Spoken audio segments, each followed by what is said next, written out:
Capítulo 3. Pasos en la planificación de la adoración. Introducción. ¿Qué significa esto, hermanos?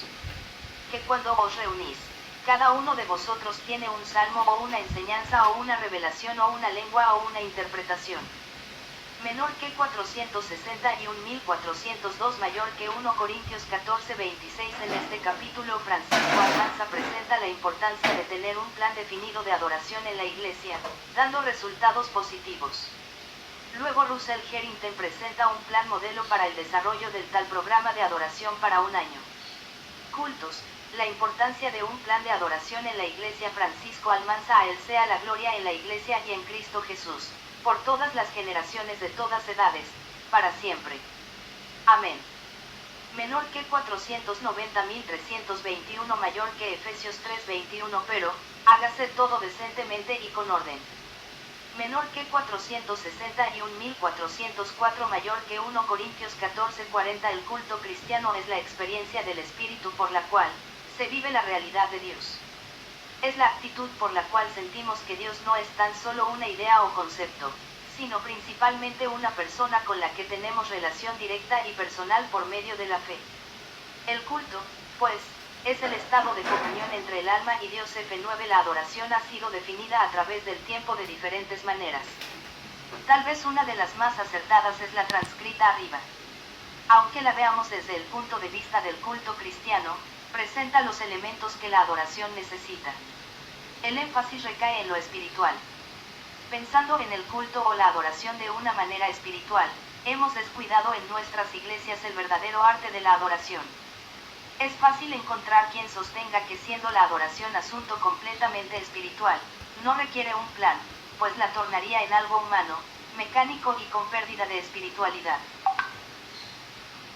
La adoración es una actitud del Espíritu, nuestro cuerpo es la morada del Espíritu, así como Pablo dijo que es el templo del Espíritu Santo. El cuerpo es el vehículo, el receptor y transmisor de las emociones, las que juegan un papel muy importante en la adoración. Por tanto, un plan de adoración es de una importancia esencial, tiene que ver tanto con una preparación material como con la espiritual. La última es la esencial, pero la primera es de gran utilidad. Un buen plan requiere una combinación de ambas. Discutiremos, pues, la importancia desde cada punto de vista.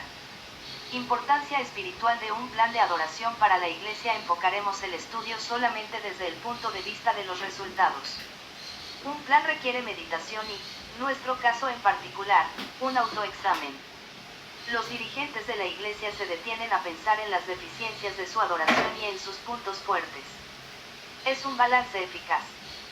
El resultado, un conocimiento más de sus necesidades y una guía para satisfacerlas. Una vez que han encarado la adoración en general, se encuentran ante ciertos resultados. Reverencia. El autoexamen reveló la falta de disciplina de la congregación y aún de los mismos líderes. Se tomaron las medidas para corregirla y el resultado fue satisfactorio. En los cultos hay silencio respetuoso y reverente. Se ha suprimido casi completamente el entrar y salir de las personas y todos aprovechan el tiempo de espera para orar. Esto causa un efecto doble en los concurrentes y en los responsables del culto. Los primeros reciben más de los directores porque muy poco se pierde en movimientos y ruidos extraños. Los dirigentes, incluyendo al que presenta el mensaje, son inspirados por la expectación que puede verse en la congregación. El resultado, mayor reverencia con menos movimiento y más silencio. Calidad. Gran parte de la calidad del plan resulta del ambiente en que ha de ser presentado. Y lograda la reverencia, el ambiente es propicio. Ahora todo depende de la preparación previa. El que preside el culto se ha puesto de acuerdo con el predicador acerca del tema, y siguiéndolo, dirigieron todos los elementos del culto hacia él. El resultado es que la congregación recibió un mensaje definido. La preparación también proporcionó más fluidez al orden, menos improvisación, más coordinación, más ligereza y más puntualidad. El resultado, mejor comprensión del mensaje y de todo el culto por tener el ambiente propicio. Participación. Antes de tener un orden definido, no era raro que desde el púlpito en forma espontánea se pidiera a cualquier persona que guiara en la invocación o ayudara a recoger la ofrenda. Ahora, con un programa preparado de antemano, los participantes en todo el culto saben qué parte tendrán que desarrollar y en qué momento lo harán. El que preside no tiene dificultad en lograr que le ayuden, porque concede tiempo para prepararse. Pocas personas rehúsan ahora pretextando tener vergüenza, porque ya no corren el riesgo de no saber qué van a incluir en la oración o en cuál lado del templo deberán recoger la ofrenda. Todos han sido instruidos debidamente y de esta manera participan con gusto. El resultado, un número mayor de adoradores activos durante el culto. Eficacia. Hay reverencia en el templo, el culto ha sido preparado cuidadosamente con calidad, los miembros de la iglesia participan con toda dignidad y con gusto. Todo está dirigido al corazón del oyente, tanto para el que acude regularmente a adorar, como para el que adora por primera vez. Ha sido preparado el ambiente por el que la palabra correrá, ya en forma musical, verbal o impresa. La iglesia ha hecho su parte, y el Espíritu Santo puede actuar con libertad. Se ha procurado quitar todo obstáculo entre el adorador y el Espíritu Santo, el encuentro es más personal. El resultado, más decisiones a favor de Cristo con la ayuda de un ambiente cristiano. Alcance. El predicador ha hablado lo que Dios le ha inspirado. Las almas han escuchado. Algunas han hecho ya una decisión. Se dan cuenta que allí estaba Dios. Quieren traer a otros a conocerle y regresen a escuchar más particularmente su voluntad. Lo que sucede toca el corazón, no se olvida, trasciende lo divino. El resultado, impresiones más hondas de Dios por más personas. Importancia funcional de un plan de adoración para la iglesia. La iglesia tiene una función primordial y otras secundarias derivadas de la primera. Esta primera función es la adoración. Las funciones secundarias como evangelismo y misiones condensadas en el propósito de ganar almas para Cristo reciben su poder de la adoración. Indudablemente, cualquier iglesia, antes de oír hablar siquiera de un programa general de adoración, está gozando del poder derivado de la adoración para ponerlo en juego en su propósito de ganar almas. Pero si la rueda principal, la adoración, gira despacio, sus engranajes adyacentes girarán a la misma velocidad. Un aumento en el poder las hace marchar más aprisa. No puede haber un trabajo eficaz para hacer discípulos si no hay poder de Dios. Por eso la adoración es esencial para la iglesia, a una adoración más alta, funciones más eficaces. Individuos débiles espiritualmente o que faltan de voluntad, no pueden trabajar ni desempeñar funciones para la obra del Señor de una manera adecuada. La adoración eficaz los motiva a capacitarse. Provee voluntad, empeño y guía porque les ayuda a escuchar la voluntad del Señor. Por último, diremos que la importancia de un programa de adoración radica no solamente en que fortalece las funciones de la iglesia, sino también en que nos habilita para hacer nuevos planes. La adoración eficaz, lograda a través de un plan definido, abre nuestros ojos para ver las necesidades que nos rodean, para ver el futuro con miras al servicio. Así nos anima a hacer frente a nuevas responsabilidades que glorifiquen el nombre del Señor.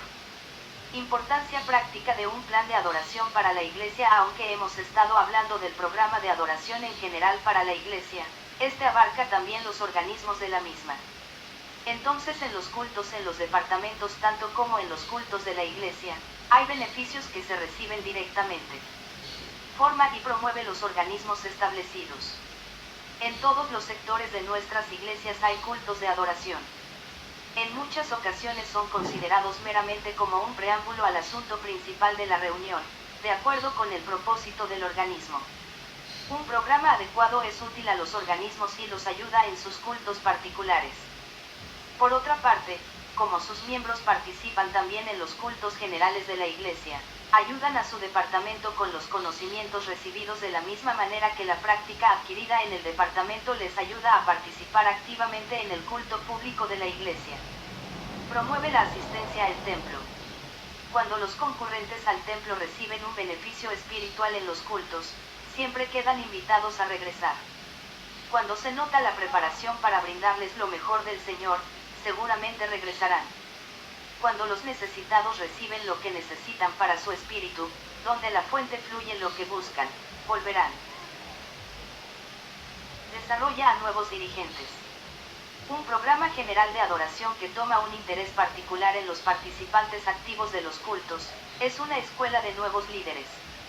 El que participa por primera vez siente el deseo de hacerlo otra vez.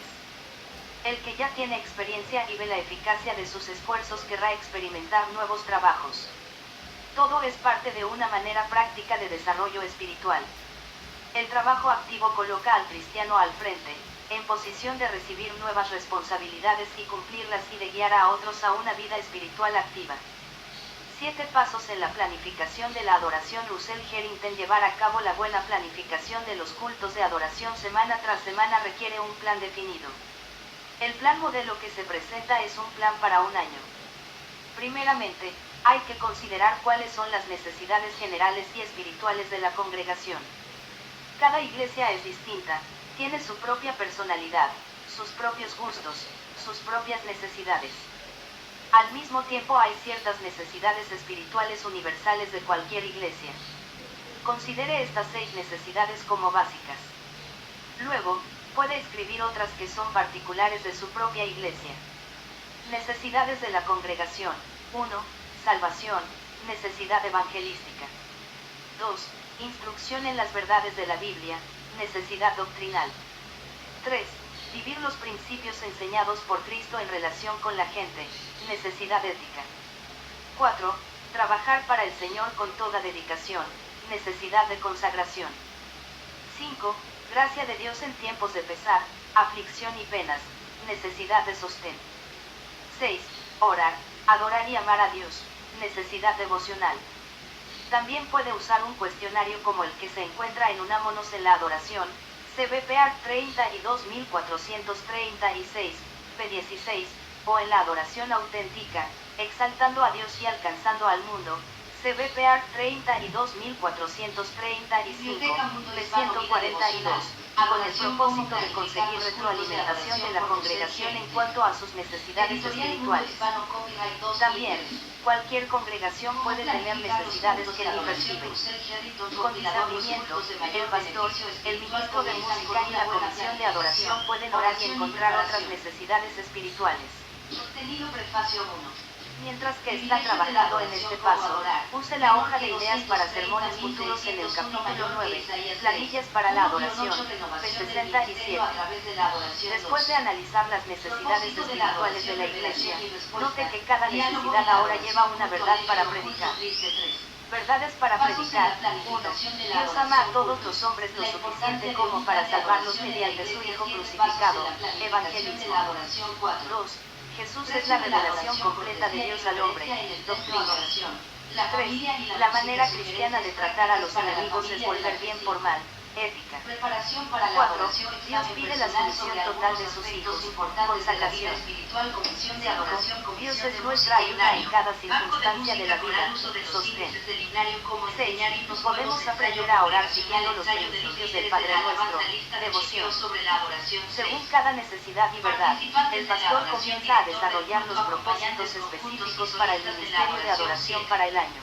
Nuevamente, cada verdad para predicar tiene su propio propósito de la música en el culto de adoración. Use las hojas de hoja para preparar un sermón, P68, e investigación del texto, P69, incluidas en el capítulo 9. Los propósitos específicos del ministerio de adoración. 1. Que los perdidos respondan al amor de Dios aceptando a Cristo como Salvador. Evangelismo. 2. Que los cristianos entiendan que Jesús revela completamente a Dios al hombre. Doctrina. 3. Que los cristianos no se venguen sino que devuelvan bien por mal. Ética. 4. Que los cristianos se sometan totalmente a Dios. Consagración. 5. Que los cristianos dependan de Dios para ayuda y apoyo en cualquier circunstancia de la vida. Sostén. 6. Que los cristianos oren como Jesús enseñó en el Padre Nuestro. Devoción. También cada propósito específico lleva su propia meta. Entonces, el pastor comienza a formular las metas según cada propósito específico y una meta para cada sermón oculto. Las metas de los sermones. 1. La meta del sermón evangelizador es proclamar el Evangelio con el propósito de recibir una respuesta de arrepentimiento y fe en Cristo. 2. El propósito doctrinal es enseñar.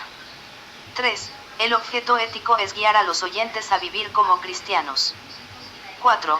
La meta del sermón de consagración es un llamamiento a una sincera promesa de dedicación al ministerio cristiano.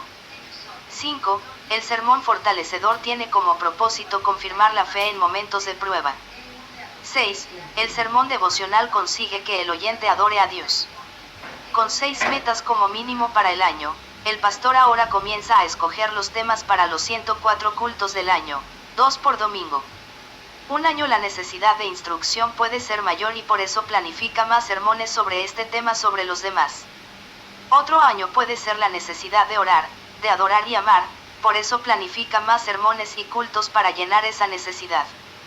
Cada año lleva su propio énfasis.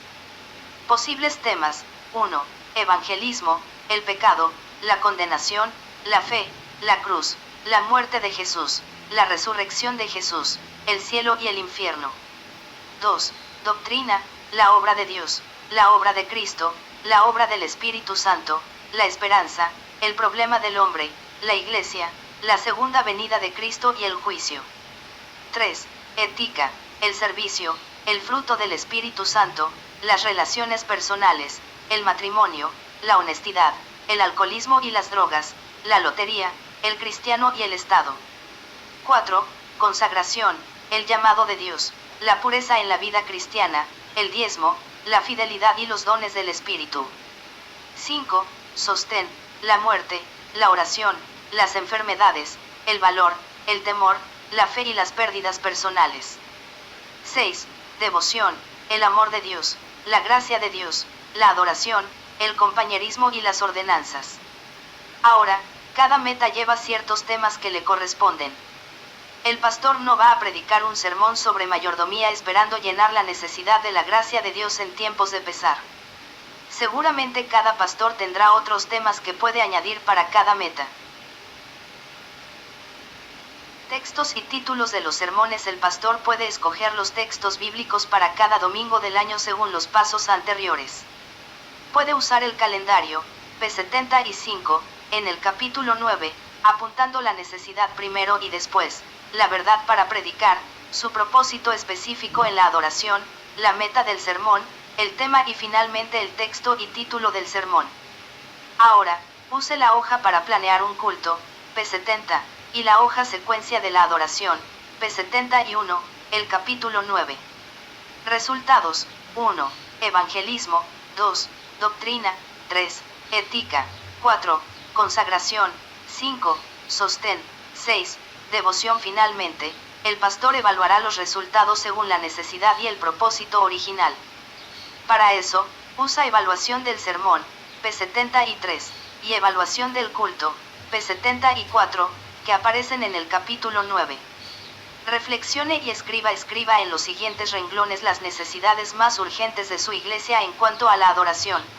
Capítulo 4. Precio de la adoración. Introducción. Que cuando os reunís, cada uno de vosotros tiene un salmo o una enseñanza o una revelación, menor que 461.402, mayor que 1 Corintios 14, 26. Ve como en todas las iglesias de los santos, menor que 461.403, mayor que 1 Corintios 14, 33. Ve antes de estas citas Pablo menciona que Dios es un Dios de orden y de paz. Parece que está comparando los cultos de la iglesia en Corinto con los otros del mundo. Siempre es bueno comparar y evaluar los cultos para ver si realmente llenan las necesidades de la gente y si usan al máximo los dones espirituales de la congregación. Se puede usar una hoja de comparación de experiencias de adoración después de cada culto o por lo menos una vez por mes para esta evaluación. Ver dicha hoja en el capítulo 9, P65. También es importante visitar otras iglesias de vez en cuando con el propósito de experimentar formas novedosas de adorar, aprender de las mismas y compararlas con otras experiencias de adoración. Se puede usar esta hoja para recordar tales experiencias. Así, siempre se tendrán ideas frescas para futuros cultos. La reverencia en el templo es algo muy importante. Por eso Dora G. de Broude ha escrito un artículo sobre este aspecto de la adoración. Luego, Eduardo Stelle presenta un artículo sobre la importancia de la adoración en la familia y Douglas Webster da algunas sugerencias prácticas para la familia de fe. Este enfoque gira alrededor del tema del precio de la adoración. La adoración tiene un precio alto. No podemos tocar ningún botón y automáticamente tener la adoración. La preparación adecuada siempre tiene un precio. Estamos dispuestos a pagarlo. Cortesía y reverencia en el templo Dora G. de Broude. Aquel domingo salí de mi casa muy preocupada. Realmente no tenía deseos de ir al templo, pero sentí que debía hacerlo porque pensé, tal vez allí encuentre lo que estoy buscando desde hace mucho tiempo, la tranquilidad y la paz interior que no había encontrado, a pesar de tener una buena posición económica, un buen esposo y 2 hijos adorables. ¿Qué más podía pedir? Sin embargo, no tuve paz en mi interior, me sentía vacía espiritualmente. Cuando una amiga mía me invitó a asistir al templo aquella mañana, acepté su invitación con el anhelo de encontrar allí lo que buscaba. Me di cuenta que necesitaba encontrar a Dios, sentir su presencia, escuchar su voz. ¿Cuál fue la primera impresión que tuve al llegar allí? Entramos y nos sentamos un poco atrás. Recién había terminado la escuela dominical y las personas comenzaban a entrar al templo. ¡Qué ruido! Los niños corrían mientras las madres conversaban en voz alta, se saludaban a gritos y se reían, comentando lo que le había sucedido a su niño en la escuela. Pensé para mis adentros, qué falta de reverencia. Realmente, yo había ido a buscar paz y tranquilidad, pero me encontré con un panorama muy distinto. Esa fue mi impresión al asistir por primera vez a un culto evangélico. A pesar de todo, gracias a Dios, hoy he encontrado esa paz que tanto anhelaba y mi vida cambió totalmente. La experiencia de esta señora me llevó a pensar que tenía mucha razón en lo que decía. Creo que esa experiencia podría ser una realidad en muchas de nuestras iglesias. Los creyentes disfrutamos mucho del compañerismo y la amistad dentro del templo y eso es muy bueno. Pero, hemos pensado que hay momentos en que debiéramos guardar más reverencia en los cultos. Siempre recuerdo el testimonio de nuestros hermanos indígenas en el norte de la Argentina, en la provincia de Salta. Había allí una misión. Una persona que estuvo allí nos contó que al entrar a ese templo tan humilde, realmente se sentía la presencia de Dios. Todos en silencio oraban o leían sus Biblias, preparando sus espíritus para recibir el mensaje de Dios. Cuando salían, lo hacían en orden y en silencio. Recién cuando estaban en el atrio o fuera del templo se saludaban y conversaban. ¡Qué ejemplo! Habían aprendido que esa era la casa de Dios, y como tal, respetaban ese lugar. No era el edificio que nada significaba, sino la presencia de Dios allí en sus vidas y corazones. Sabían que Él estaba en medio de ellos y lo respetaron. Recordemos el caso de Moisés. Cuando Dios le habló por medio de la zarza, ¿qué le dijo? Menor que 020305 mayor que Éxodo 3:5 dice, no te acerques aquí. Quita las sandalias de tus pies, porque el lugar donde tú estás, tierra santa, es donde está Dios. ¿Dónde está la santidad? Él es nuestro creador y tenemos que darle un respeto profundo cuando Él está en medio de nosotros. Algunos creyentes piensan equivocadamente que la iglesia es como un club. Van al templo los domingos, disfrutan del compañerismo y luego salen contentos, y hasta el otro domingo no los vemos en el templo. Una señora que comenzó a asistir a cierta misión dijo, voy allí porque la gente es muy amable, me trata bien y además converso y paso un rato lindo cuando estoy aburrida. Estorbos durante el culto. Un aspecto importante que descuidamos mucho como creyentes es la atención a las personas que vienen por primera vez al templo. Muchas veces estamos tan ocupados hablando con uno y con otro de nuestras actividades internas, que la persona que llega se encuentra sola en un rincón sin que nadie la salude. Pero, estamos tan ocupados planificando una campaña de evangelización, que no nos damos cuenta que allí mismo hay un alma sedienta de la palabra de Dios, esperando nuestro apretón de manos amable y nuestro testimonio para confirmar el mensaje del pastor. Aquella persona que llega por primera vez a escuchar el mensaje de salvación no entra sola. Seguramente detrás de ella anda el diablo, el cual tratará por todos los medios de distraerla para que no alcance a comprender el mensaje. Es la tarea diabólica. Entonces, ¿cuáles son las cosas que la perturbarán? El ruido. El movimiento dentro de la iglesia hará que no preste atención a lo que se está diciendo. El cuchicheo de las personas que están sentadas adelante continúa durante todo el culto. Los niños que lloran, hablan o juegan dentro del templo. Los miembros de la iglesia que llegan siempre tarde. Los distraídos que cuando llegan tarde o oyen un pequeño ruido dan vuelta la cabeza y distraen a todos los demás. El programa muy largo o mal coordinado, lleno de anuncios. Estos estorbos hacen que la persona que llega por primera vez se distraiga. Entonces su corazón no está preparado para recibir el mensaje de salvación.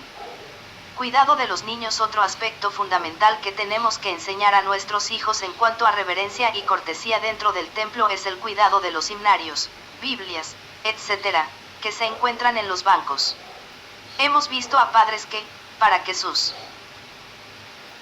hijos no hagan ruido durante el sermón, les dan himnarios o Biblias para que jueguen con ellos. Así es que encontramos himnarios deshojados. Buscamos un himno y no lo encontramos porque le falta la hoja. Las Biblias tienen los lomos despegados y están desarmadas. Cuando yo tenía a mis hijas pequeñas, la iglesia contaba con un departamento de cuna que cuidaba a los pequeños durante la hora del culto. Pero a veces en las reuniones por la noche no funcionaba este departamento. Entonces, les llevaba libros de cuentos o lápices para que ellas pintaran en sus bancas en silencio, siempre procurando sentarme atrás para no distraer a las otras personas.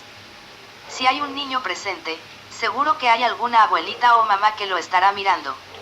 Es lógico, ya que los niños tienen un encanto especial y captan la atención enseguida con alguna gracia que hacen. Es muy lindo fuera del templo, pero no debe ocurrir en momentos en que, tal vez por una pequeña distracción, se pierda un alma. El vestido. Otra de las cosas que está cambiando es la forma de vestir de las personas que asisten al templo. Debemos asistir al templo para alabar a Dios y honrarlo y no para exhibir nuestro vestuario. Debemos vestir decorosamente como hijos de Dios.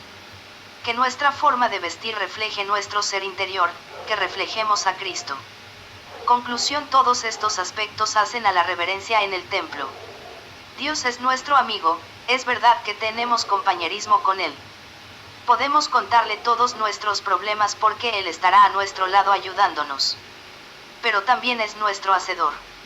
Él nos hizo y no nosotros a nosotros mismos. Le debemos reverencia, no temor ni miedo, reverencia profunda como seres humanos finitos, ya que Él es infinito y dueño de todo lo creado. Dios quiera que por medio de estas reflexiones comprendamos que la cortesía y reverencia en el templo son muy importantes. Pensemos que tal vez por nuestra forma de proceder alguna vez, sin saberlo, alguien perdiera la única oportunidad en su vida de salvarse o adorar al Señor en espíritu y verdad. La adoración, la familia y la música. Eduardo Estele. Algo que siempre me da gran gozo es cuando veo una familia entera adorando al Señor en el templo.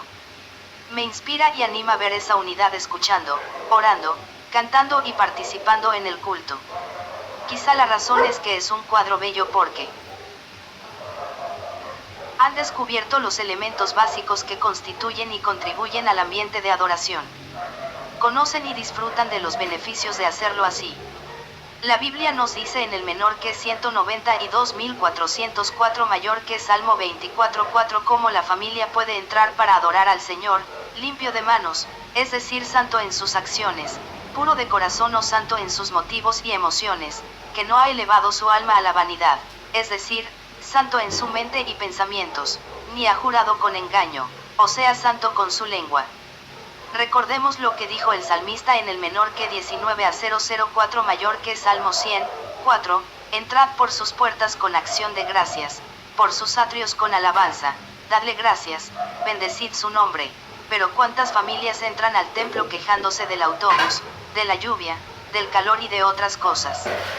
Un buen ejercicio sería ocupar parte del comienzo del culto en recordar juntos lo que Dios ha hecho y cómo nos ha bendecido durante la semana. Debemos como familia aprender el idioma de la alabanza al Señor adorándole por todo lo que Él es, dándole gracias por todo lo que ha hecho. Un buen ejemplo se encuentra en menor que 131.601 mayor que 1 Crónicas 16:1-36. Hay por lo menos 23 mandamientos referentes a la alabanza al Señor usando palabras como, invocad, alabad, dad a conocer, cantad, hablad, gloriaos, alégrese, buscad, haced memoria, proclamad, tributad, Entrad, venid, postraos, temd, gócese, aclamad, decid. La familia debe hacer suyas las palabras como, alabo, exalto, ensalzo, adoro, magnifico, glorifico, bendigo, doy loor, honro. Así llegamos, como familia, a un concepto y a un conocimiento más amplio de quién es nuestro Dios. Adoración incluye también reconciliación. Miremos en menor que 400523 mayor que Mateo 5:23, 24. El contexto de si has traído tu ofrenda, no es una ofrenda como cuando pasamos un plato mientras alguien toca el ofertorio. Aquí es el momento solemne de ofrecer el animal delante de Dios para recibir perdón, es decir, el punto culminante del culto antiguo de adoración. No podemos tener adoración si no hemos ido para restablecer las relaciones quebrantadas y hemos perdonado a los que nos han ofendido, menor que 401.822 mayor que Mateo 18:22, 35. La familia no puede adorar a Dios, a quien no ha visto, cuando no ha podido reconciliarse con los que puede ver. En la reconciliación verdadera sembramos las semillas para un avivamiento real. Es posible que alguien se pregunte, ¿habla la Biblia sobre una familia adorando junta en el templo y los beneficios de hacerlo? La verdad es que a pesar de que en el templo de Salomón había un atrio para los varones y otro para las mujeres, vemos que el requisito era que cada familia subiera a Jerusalén para adorar. Llegaban por familias, como la de nuestro Señor Jesús, menor que 420.241 mayor que Lucas 2, 41-52. Nuestro ejemplo primordial viene del Señor Jesucristo mismo y de sus padres. ¿Cómo lo necesitamos en nuestras familias? Dios reconoció a su pueblo por tribus, es decir, por familias. La familia juega un papel grande en la historia de Israel y uno muy importante en las experiencias de adoración mencionadas en las Escrituras. Podemos empezar la lista con algunos ejemplos como el caso de Noé. En menor que 010608 mayor que Génesis 6:8 y 22 encontramos que Noé halló gracia ante los ojos de Jehová, y que hizo conforme a todo lo que Dios le mandó. Al terminar las lluvias y bajar las aguas, Noé ofreció un sacrificio a Dios con toda familia, menor que 010818 mayor que Génesis 8, 18-21.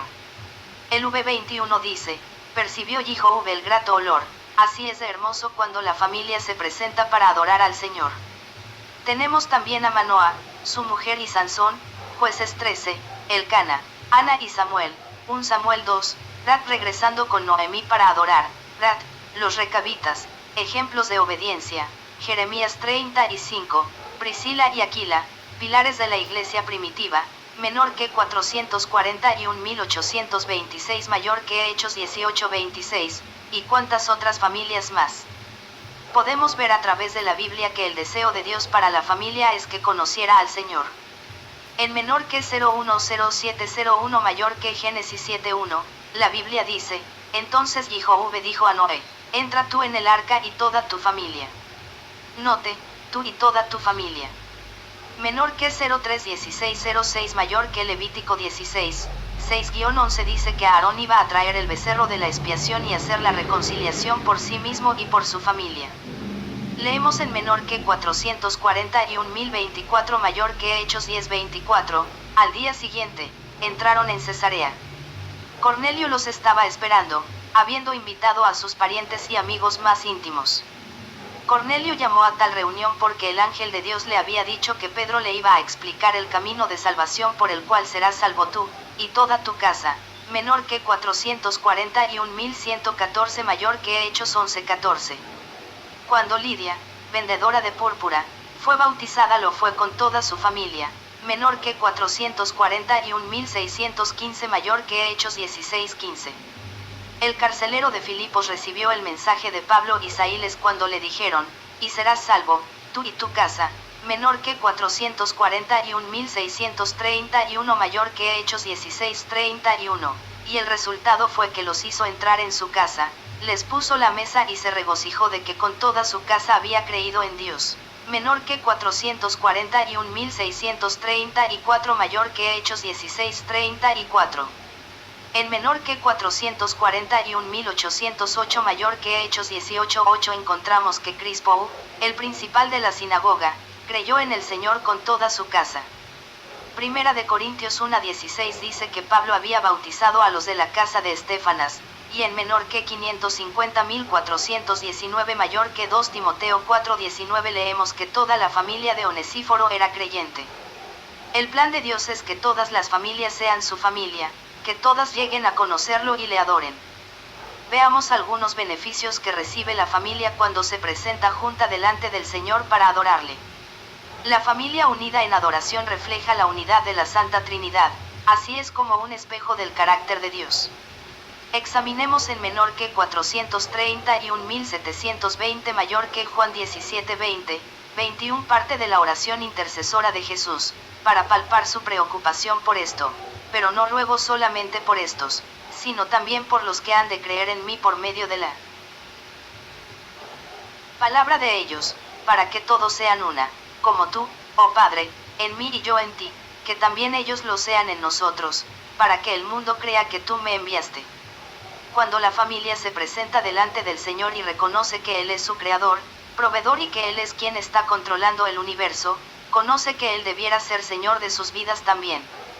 Leamos el menor que 195.014 mayor que Salmo 50 horas y 14 minutos. 15. Lo que quiero de ti es verdadera gratitud, quiero que cumplas tus promesas. Quiero que confíes en mí en tus tribulaciones para que yo te libre y puedas darme la gloria. La Biblia al día. Se construye el fundamento ejemplar de la adoración para muchas generaciones. Observad detenidamente, para que lo contéis a la generación venidera. Menor que 194.813 mayor que Salmo 48 horas y 13 minutos, para que temas a Jehová tu Dios, tú con tu hijo y el hijo de tu hijo, guardando los días de tu vida todas sus leyes y sus mandamientos que yo te mando, a fin de que tus días sean prolongados. Menor que 050602 mayor que Deuteronomio 6:2. Tenemos también el ejemplo de la familia de Timoteo. Traigo a la memoria la fe no fingida que hay en ti, la cual habitó primero en tu abuela Loide y en tu madre Eunice, y estoy convencido de que también en ti. Menor que 550.115 mayor que 2 Timoteo 1:15. La familia es un testimonio delante de Dios y de otros de que su plan da gozo, satisface y da la armonía familiar en Cristo. Un mandamiento nuevo os doy, que os améis los unos a los otros. Como os he amado, amaos también vosotros los unos a los otros. En esto conocerán todos que sois mis discípulos, si tenéis amor los unos por los otros. Menor que 431.334 mayor que Juan 13:34, 35 provee un modelo vivo y un laboratorio de experiencias para que los hijos e hijas aprendan qué es la adoración y cómo prepararse para tener tales experiencias. En el futuro, cuando tu hijo te pregunte diciendo, ¿qué significan los testimonios y las leyes y los decretos que Jehová nuestro Dios os mandó? Entonces responderás a tu hijo, nosotros éramos esclavos de Faraón en Egipto, pero Jehová nos sacó de Egipto con mano poderosa. Y Jehová nos mandó que pusiéramos por obra todas estas leyes y que temiésemos a Jehová nuestro Dios, para que nos fuera bien todos los días y para conservarnos la vida, como en el día de hoy. Y será para nosotros justicia, si tenemos cuidado de poner por obra todos estos mandamientos delante de Jehová nuestro Dios, como Él nos ha mandado. Menor que 050620 mayor que Deuteronomio 6:20, 21, 24, 25. Es bueno recordar que el método que los levitas usaron para enseñar a los hijos los salmos, las melodías y todos los rituales era de padre a hijo, generación tras generación. Menor que 132.506 mayor que 1 Crónicas 25, 6-8. Están realizando el propósito de Dios en sus vidas, de que todos lleguen a conocer a Jesús como el Señor de sus vidas, y que toda la familia así lo reconozca. Menor que 441.805 mayor que Hechos 18, 5-8. Menor que 490.518 mayor que Efesios 5:18 dice. Más bien sed llenos del Espíritu. Les da la oportunidad de cumplir con el mandamiento de adorar al Señor, Salmo 150, y entrenar a los hijos en los caminos del Señor, menor que 202.206 mayor que Proverbios 22:6.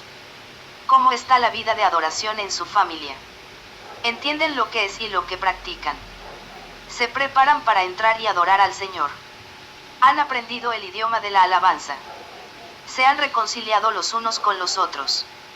¿Están experimentando los beneficios que resultan cuando se presentan juntos delante del Señor para adorarle? ¿Hay unidad familiar? ¿Reconocen el señorío de Jesús? Están construyendo el fundamento para muchas generaciones. ¿Es la adoración un testimonio delante de Dios y de otros en amor? ¿Existe un modelo vivo para instruir a los hijos? ¿Están cumpliendo con el propósito de que toda la casa venga al Señor? ¿Están alabándole? ¿Se sientan juntos para que puedan los padres ayudar y enseñar a los hijos?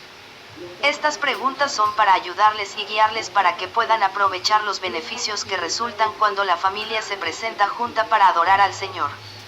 Cuando cada miembro de la familia y la iglesia paga el precio de adorar al Señor en espíritu y verdad, habrá grandes frutos en los cultos de adoración en la iglesia. Sugerencias prácticas para la familia de la FEF 10 Douglas de Webster 1. Planifique una reunión mensual de 2 horas de oración y de estudio bíblico para los líderes en un esfuerzo por tomar más en serio a Dios y no solo hacer presupuestos y planes de expandir el templo. Estudie lo que dice la Biblia acerca de la iglesia como una familia de fe. Considere el sentido bíblico del éxito, el liderazgo eficaz y la adoración. 2. Centre la vida de la iglesia en la adoración. Haga de la adoración la clave de las misiones, la educación cristiana, el ministerio juvenil y los cultos dominicales. Descubra cómo el enfoque en Dios es la herramienta más eficaz en el evangelismo, compañerismo, discipulado y misiones. Reúna a todos los involucrados en dirigir los cultos para una sesión de oración y planificación mensual. 3. Comience la adoración con meditación y oración personal. Use este tiempo para motivar a los hermanos a alejarse del bullicio y concentrarse en Dios. Este simple acto va en contra de las costumbres de nuestra cultura. Eduque a la congregación para que vea la importancia de prepararse para la adoración, por llegar a tiempo y participar en la oración y alabanza. 4. Enfatice el principio sabático para formar el hábito y ritmo de la vida personal y familiar. Asegúrese que los domingos no son para deportes o compras, en desmedro del crecimiento espiritual, compañerismo cristiano y adoración. Hágalo en forma positiva por medio de la enseñanza y ejemplo personal en hacerlo en un lugar de forma dogmática y legalista. Por eso, no conviene rellenar el día domingo con reuniones de comités. 5. Alimente a su congregación con la idea de cambiar la mentalidad de espectadores de los hermanos a lo de actores en la adoración. Sálgase de moldes basados en entretenimiento, actuaciones artístico-musicales y de humor para satisfacer a la mayoría. Al contrario, hágales ver la adoración como un todo integrado y no como varias partes. Disminuya el papel del director del culto. El enfoque del culto debe ser siempre Dios mediante el canto de los grandes himnos, cantos de alabanza, oración, predicación y santa cena. 6. Aprenda a orar usando los salmos y practique disciplinas espirituales. A solas muchas veces nuestra vida de oración se volverá anémica y raquítica. Así la oración se volvería una serie de peticiones de tipo material y físico.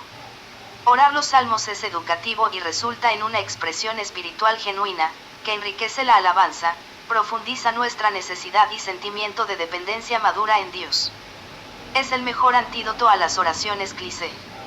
Use los salmos para meditar, para guiar al llamado a la adoración y a profundizar la oración de la congregación. 7. Dele a la predicación su verdadero propósito de guiar al pueblo en todo el consejo de Dios. Cuide que tanto la enseñanza como la predicación tengan su importancia. La Biblia es mucho más que un punto de partida para dar una serie de ilustraciones y anécdotas. La predicación debe ser enseñanza bíblica que conforta, instruye, desafía y cambia a los creyentes. La predicación auténtica también debe ser eficaz, respondiendo a las preguntas y preocupaciones de los oyentes. 8. Permita que los interesados obtengan la información que necesitan acerca de la iglesia. Destaque a personas que tienen el don de buenas relaciones para animar a estas personas. La meta es crear una relación con las nuevas personas que evita los extremos de simpatía forzada o anonimato por descuido. Invíteles personalmente a reuniones en hogares u otras reuniones especiales donde puedan. Conversar con los líderes del equipo pastoral y conocerlos. Muestre amor por la gente, pero no trate de casarlas. 9. Integre la predicación de la palabra de Dios con los ministerios de grupos pequeños y programas juveniles. No solamente la predicación debe estar basada en la Biblia de principio a fin, sino que la Biblia debe llenar también las necesidades de todos los grupos de estudio bíblico. Desarrolle estudios devocionales diarios relacionados con los temas del sermón. 10. Entrene a los niños desde pequeños a escuchar e interactuar con la palabra de Dios. Evite tantas actividades de solamente diversión para los jovencitos y los mayores. Anime a los jóvenes y adultos a prepararse para los estudios bíblicos. Esto aumentará la participación y el aprecio por la palabra de Dios entre ellos. 11. Use las ordenanzas de la Iglesia, el bautismo y la cena del Señor, de una manera teológicamente significativa. Estas proveen la oportunidad de afirmar el significado y la responsabilidad del compromiso total a Cristo por parte de los miembros. En la Iglesia no se deben realizar las ordenanzas solamente por hábito. Los diáconos deben reunirse con los interesados en el bautismo y ayudar a fortalecer su fe. 12. Eduque a los miembros en el discipulado, una tarea que comienza con la conversión y sigue por toda la vida. Muestre interés verdadero en la forma en cómo se pone en práctica la vida cristiana tanto en el hogar como en el trabajo. Estudios especiales para profesionales cristianos en leyes, ciencia o medicina ayudarán a las personas a buscar maneras de servir en sus profesiones. 13. Prepare a los estudiantes de secundaria a entender su cultura desde el punto de vista de su fe cristiana. Usando la Biblia, intercambie opiniones sobre eventos, filosofías, música y personalidades del ambiente cultural. Los estudiantes deben tener un conocimiento básico de Dios y la humanidad, lo bueno y lo malo, dolor y sufrimiento, condenación y salvación. Realice un estudio cuidadoso de uno de los evangelios para desarrollar un entendimiento claro sobre el propósito de la vida de Jesús. 14. Cambie la tendencia de hacer del pastor gerente antes que teólogo, administrador en vez de director espiritual, maestro de ceremonias en lugar de director de adoración. Reparta responsabilidades y trabajos administrativos entre los hermanos. Anime al liderazgo laico mientras preserva la autoridad y el liderazgo pastoral. 15. Comunique sus expectativas de que la casa de fe cumpla su función evangelizadora, que es lo que la debe distinguir. Recuerde que la Iglesia es la comunidad llamada por Dios para hacer sal y luz en un mundo en tinieblas. Rehúse acomodar las expectativas del mundo para conformar a la gente. Cuando la Iglesia se reúne es con el propósito de glorificar y alabar a Dios. Las bodas y los funerales no son funciones sociales para la comunidad, son ocasiones de adoración centrada en Dios. Si no se pueden realizar con integridad, sería mejor no hacerlas. 16. Incentivar el compañerismo centrado en el Señor Jesucristo. Los lazos cristianos son más un ejercicio espiritual que una función social. Los creyentes están ligados al Señor en la medida que participen con la misión de Cristo. Los grupos de compañerismo deben organizarse alrededor del estudio bíblico y la oración. Anime a grupos pequeños a concentrarse en un ministerio en el cual pueden participar. 17. Ofrezca cursos para entrenar a posibles líderes, repasando las expectaciones bíblicas entre el liderazgo. Desarrolle una relación de maestros a alumnos y entre los líderes dotados maduros y los líderes potenciales. En todas las áreas de la vida de la Iglesia nombre a líderes de carácter ejemplar y sabiduría espiritual. 18. Anime a los interesados en hacerse miembros de la Iglesia a través de un programa de desarrollo que enfatiza la confesión clara de fe en Cristo y entendimiento del compromiso personal y la responsabilidad dentro de la Iglesia. No los empuje solo por querer aumentar la cantidad de miembros. En cambio, provea a los miembros la oportunidad de desarrollar solidaridad en el crecimiento y compromiso cristiano. 19. Practique disciplina preventiva y correctiva en la Iglesia. Compare la preocupación de los miembros por su salud física con su salud espiritual. Anualmente enfatice la salud espiritual con un examen espiritual, con la colaboración de los líderes espirituales. Al hablar con los miembros acerca de su caminar con el Señor, su crecimiento espiritual y sus responsabilidades dentro de su ministerio, hágalo en una manera suave que no aísle ni los ponga a la defensiva. A la larga, esta práctica les ayudará a saber que la Iglesia valora su crecimiento personal en Cristo. 20. No usar culpabilidad ni palabras lisonjeras para motivar a la gente. Motive a la congregación animándoles espiritualmente y orando con ella. Después, déjelo en las manos del Señor. 21. Encare la conducta pecaminosa en lugar de pasarla por alto. Haga esto de una manera gentil, con un espíritu fiel al consejo bíblico, exprese interés genuino en cada persona y en la integridad de la congregación. Así los cristianos no permanecen en pecado y el testimonio de la iglesia no se distorsiona. 22. Haga contacto con creyentes de otras culturas y con misioneros. Desarrolle una relación directa con una iglesia o con iglesias de otras culturas. Esto puede significar una relación más cercana con iglesias de la misma ciudad, en las cuales los miembros más jóvenes de su iglesia pudieran ayudar enseñando como tutores a otros maestros menos preparados, a la vez que ayudarles en necesidades materiales definidas. Personalice su amistad y preocupación con creyentes de otras culturas mediante la oración y la ayuda material que pudiera hacerse. 23. Ore que el Espíritu Santo dé una mayor apertura y sensibilidad a la dinámica del trabajo de Dios en su iglesia. Espere que Dios obre en la vida de su pueblo, lo dirija a Cristo y fortalezca su fe. Permita que Dios le muestre la manera de hacer de la iglesia una verdadera familia de fe. 24. Recuerde que la vida de la iglesia y el crecimiento del cuerpo están bajo el cuidado soberano de Dios. Es nuestra responsabilidad participar activamente en la paciencia divina, esperando, vigilando, trabajando en la forma que Jesucristo nuestro Señor lo hizo. Busque primero el reino y la justicia de Dios, no sus ganancias particulares. Haga de esto su meta, haga todo en el Espíritu de Cristo y para la gloria de Dios. Que cuando os reunís, cada uno de vosotros tiene un salmo o una enseñanza o una revelación o una lengua o una interpretación. Menor que 461.402, mayor que 1 Corintios 14:26. Este versículo enfatiza que cuando llegamos al culto, debemos llegar preparados para adorar. Nuestra actitud debe ser tal que podamos entregar nuestras energías y vidas completamente al Señor. Tal actitud requiere preparación de parte de todos.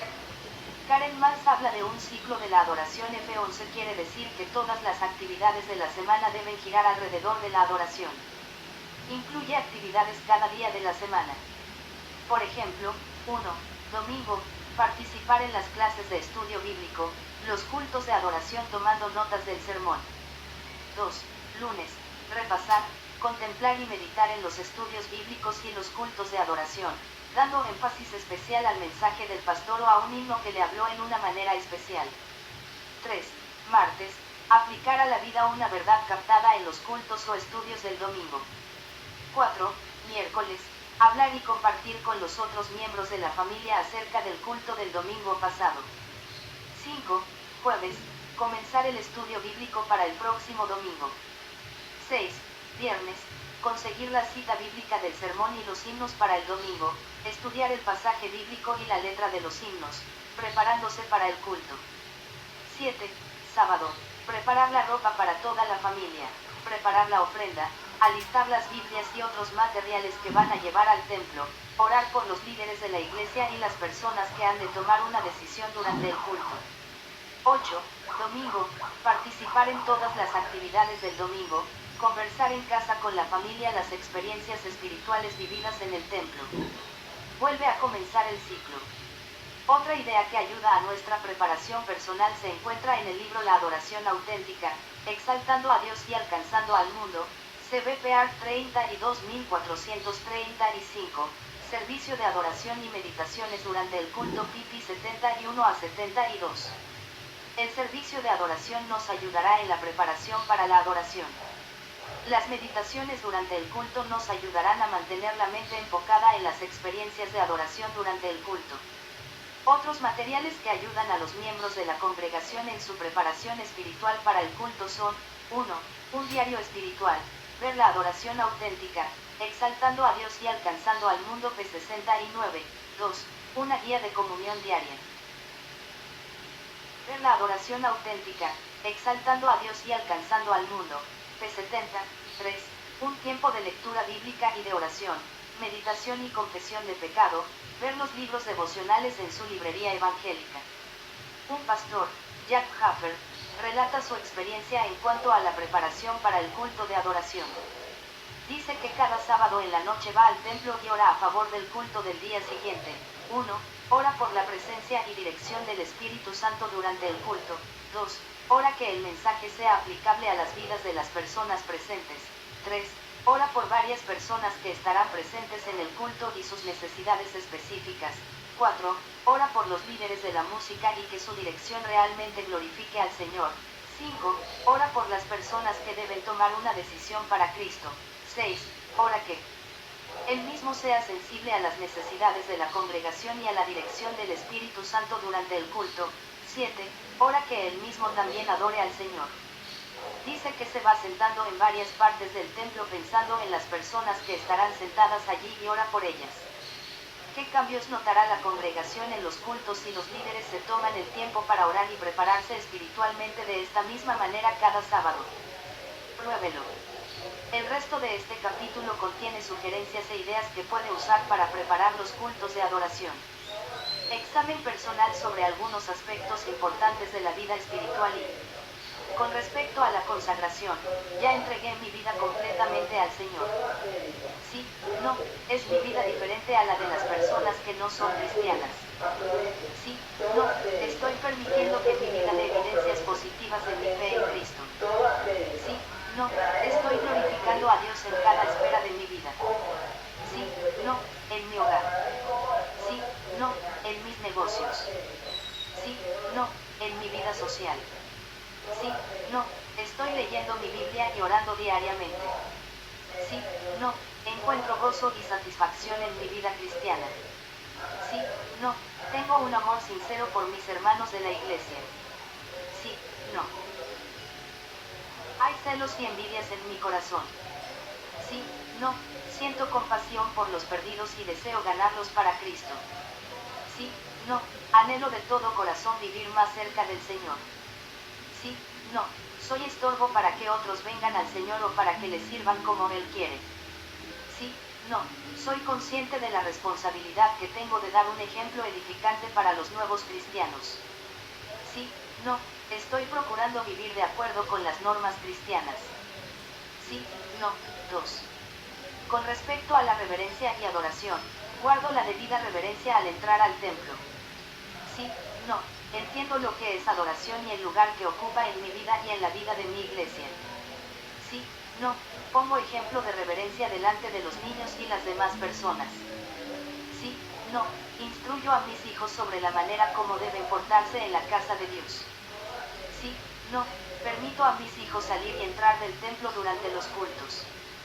Sí, no, instruyo a los niños y a todas las personas en el cuidado que deben tener con los himnarios, las bancas y las demás cosas que se encuentran en la casa de Dios. Sí, no, siempre cierro mis ojos y estoy en una actitud reverente durante la oración. Sí, no, entro en el templo durante la oración o la lectura bíblica. Sí, no, cuido de no conversar durante el culto. Sí, no, cuido de no comer dulces, masticar chicle ni permitir que mis hijos lo hagan en el templo. Sí, no, soy consciente de que las actitudes de mis hijos serán el fruto de lo que ellos ven en mí. Sí, no, considero que es importante que los niños asistan a los cultos de adoración de la iglesia. Sí, no, procuro proporcionar experiencias de adoración para los grupos que dirijo en las diferentes organizaciones de la iglesia. Sí, no, procuro que mis hijos estén siempre conmigo durante los cultos. Sí, no. Pongo atención al sermón y tomo parte activa en todas las partes del culto. Sí, no, 3. Con respecto al servicio, entiendo que es la obra del Señor y tengo disposición para servirle. Sí, no, estoy alerta para buscar nuevas oportunidades para servir. Sí, no, estoy satisfecho con lo que he podido hacer en la obra del Señor. Sí, no, tengo prejuicios que pueden perjudicar el avance de la obra. Sí, no, estoy dispuesto a aprender nuevos métodos para realizar la obra educativa de mi iglesia. Sí, no, creo que la obra del Señor merece primer lugar en mi vida. Sí, no, siento satisfacción y gozo de poder cooperar en la extensión la obra del Señor por todo el mundo. Sí, no, Tengo deseos de servir con sinceridad en mi iglesia. Sí, no, estoy dispuesto a hacer el sacrificio de prepararme para servir mejor. Sí, no, tengo una lealtad suprema a Cristo y a su iglesia. Sí, no, acepto con gozo la oportunidad de servir en la iglesia. Sí, no, cumplo fielmente cada comisión que se me encomienda. Sí, no, estoy dispuesto a orar y buscar la voluntad de Dios en cuanto a lo que Él quiere que yo haga en el programa de mi iglesia. Sí, no, coopero con la obra pastoral y soy diligente en orar por el pastor. Sí, no, comisión de adoración. La comisión de adoración trabajará bajo la dirección del pastor y diagonal o el director de música para lograr que haya reverencia en los cultos de la iglesia, y que todo el programa se desarrolle con solemnidad. Miembros: el pastor o el director de música presidirá esta comisión. Le ayudarán 5 o 6 personas más. Se puede asignar una de las siguientes responsabilidades entre los miembros. Deberes de los miembros: lograr y conservar un espíritu de reverencia en los cultos de la iglesia. 1. Ser ejemplo de un espíritu de renovación. 2. Guiar a los miembros a guardar un espíritu de reverencia en la casa de Dios. 3. Desempeñar fielmente sus responsabilidades. Saludar y acomodar a la gente. Apoyar y ayudar al pastor y director de la música en la planificación de los cultos. Vigilar las puertas y evitar que haya interrupciones en el templo durante los cultos. Levantar la ofrenda reverentemente y como parte de la adoración. Repartir los boletines, himnarios y otros materiales antes del culto. Después recoger y guardar los materiales. Estudiar maneras que ayudan a hacer los cultos más eficaces. Presente estas sugerencias a la iglesia. Confeccionar cartelones o hacer anuncios que llaman a la congregación a la reverencia. Ayudar al pastor y al director de música buscando, investigando y formulando una lista de las necesidades espirituales de la congregación. Ayudar en la formulación del plan de adoración cada año. Ayudar en la planificación de los cultos individuales. Comisión de música. Miembros: la comisión de música estará formada por el director de música de la iglesia, pianista, organista y otros miembros que tienen algún conocimiento musical o que pueden apreciar el ministerio de la música. Deberes de los miembros: estudiar para conocer la música que debe usarse en la iglesia, los mejores himnarios y otros asuntos relacionados. Vigilar la compra y conservación de himnarios. Organizar y llevar adelante un coro de la iglesia. Promover el uso de los himnos en el coro. Organizar y llevar a cabo un coro de niños. Cooperar con el pastor para que la música impacte los cultos y todo el programa de la iglesia. Ayudar a los otros ministerios en la iglesia con sus necesidades musicales. Conservar archivada y en buen estado toda la música impresa de la iglesia. Asegurarse que hay quien toque el piano en todos los cultos y las otras reuniones de la iglesia. Encargarse de una semana de énfasis sobre la música cada año. Recomendar que el presupuesto de la iglesia incluya una cantidad para la compra de música e himnarios y para mantener los que ya tienen. Animar a los miembros de la iglesia a comprar su propio himnario para estudiar y usar en casa y traer al templo. Himnario: Banco de Música Coral Salomón R. Musiet, el himnario bautista o el himnario de alabanza evangélica, así como cualquier otro buen himnario, tiene gran cantidad de títulos que por sus características musicales son muy buenos para cantar con el coro de la iglesia. Los directores de coros no deberían desesperarse tanto por no contar con más libros corales y diagonal o cantates, pensando que solo tales libros tienen lo que sus coros necesitan. El director de coros puede usar su imaginación y ampliar su visión. Debe hacerse una lista de temas del índice temático del himnario que su coro debe conocer y cantar a voces o al unísono. Entre esos cantos debe tener algunos cuyos temas sean de exaltación de Cristo, invitación, llamado a la adoración, llamado a la consagración, cena del Señor, Semana Santa, con cantos de la pasión, muerte y resurrección de Cristo, evangelización, alabanza, corales de los grandes maestros, música del folclore evangélico, Navidad, matrimonio y bautismos. En el himnario se encuentran de todos estos y otros temas que son apropiados para el coro. El coro puede cantar con acompañamiento de piano, órgano u otro tipo de teclado. Si no hay disponibles instrumentistas de teclado, se pueden usar otros instrumentos de acompañamiento y diagonal o solistas. Esto agrega color timbrístico a la interpretación. Hay que cuidar que la parte instrumental no disminuya la fuerza del mensaje. Cantado. Todo lo que los instrumentos hagan ha de hacerse para dar mayor realce a la porción que lleva el mensaje. Siempre se deben cuidar los siguientes detalles en cada ensayo: articular correctamente los fonemas, vocales y consonantes. Esto implica separar convenientemente las mandíbulas para permitir que el sonido cantado pueda salir sin deformaciones que empobrecen la belleza de la voz.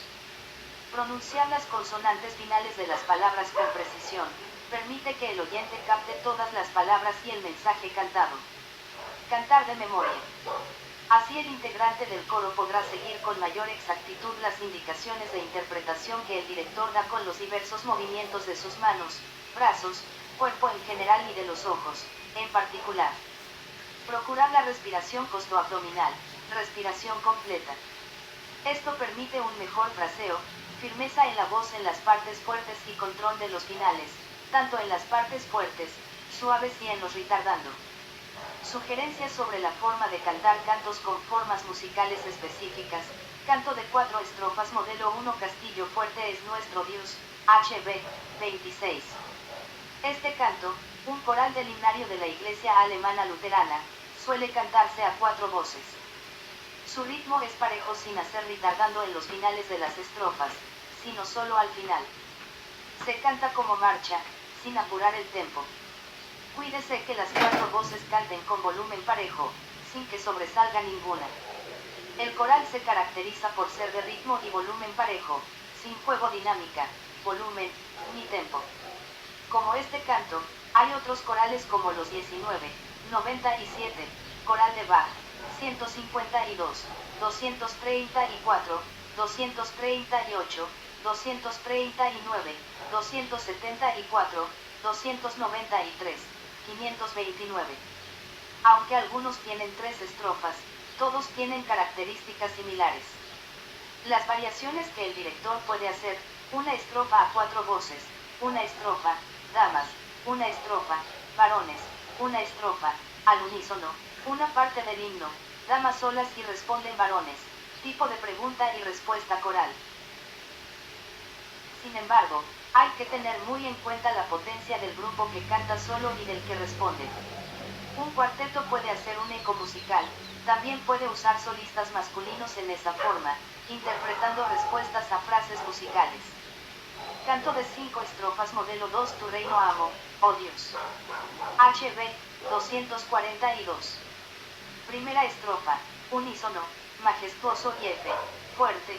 Segunda estrofa, varones solos. Tercera estrofa, sopranos y contraltos. Cuarta estrofa, varones y contraltos, varones cantan la melodía.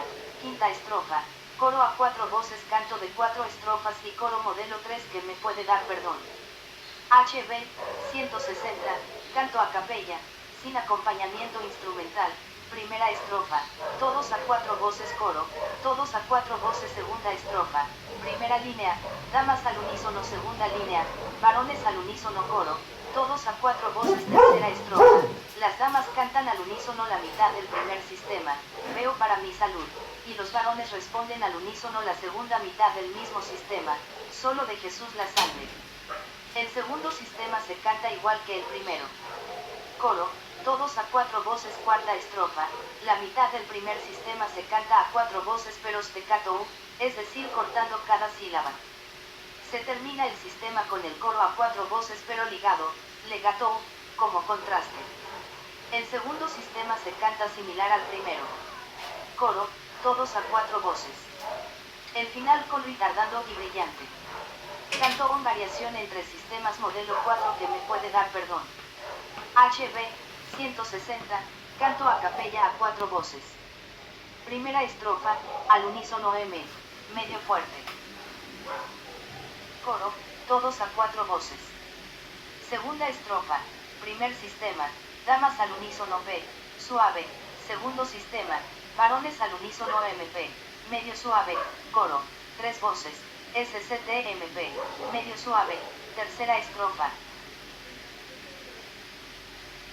Al mundo paz, nació Jesús.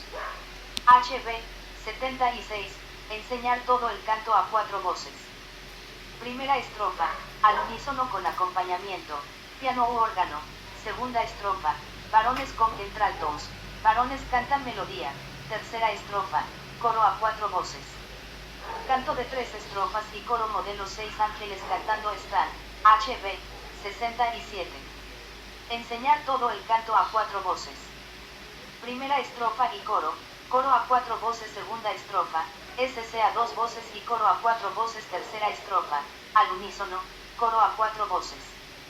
Para mayor información sobre el tema de dirección coral, ver el libro Lecciones prácticas para dirigir el coro, EMH ACT 30 y